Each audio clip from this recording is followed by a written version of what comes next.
Hello, my name is Dr. Michael Kennedy, and what you're about to see is vital information on sports injuries and concussions.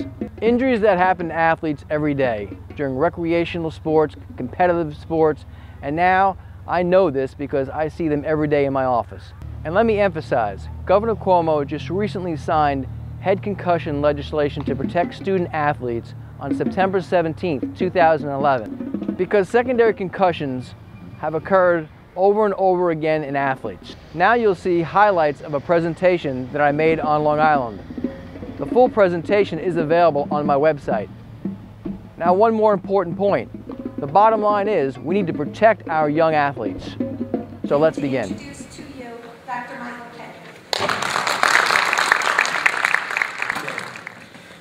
Okay, I just want to thank everybody for taking their time to come to this seminar this evening.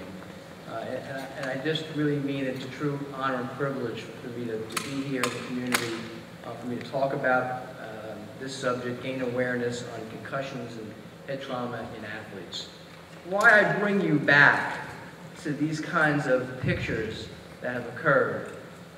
Head injuries and concussions in athletics is nothing new. Where we are now is that there's a very, very heightened awareness. People are starting to take this extremely serious. And where are we going to be?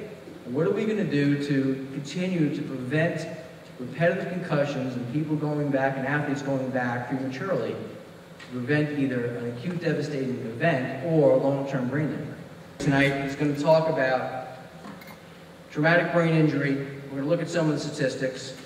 We're going to talk about what is a concussion, what's a definition.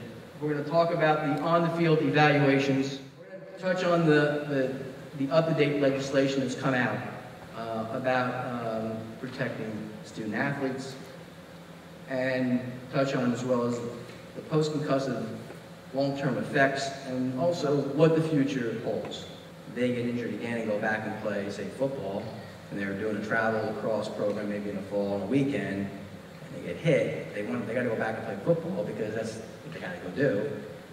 And then it comes around that, now it's now lacrosse season and over the winter, and they're trying to recover, but they just don't.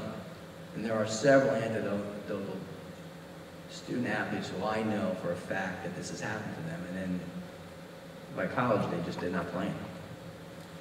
So I think that that's the future, as we move forward. There's going to be, more attention to this, I think not less. Here we are 20 years later. Head injuries in athletics is nothing new. We're starting to take it more seriously, and I think we're going to have more and more tools available to us to prevent continuous traumatic brain injuries and to safeguard our athletes and our children.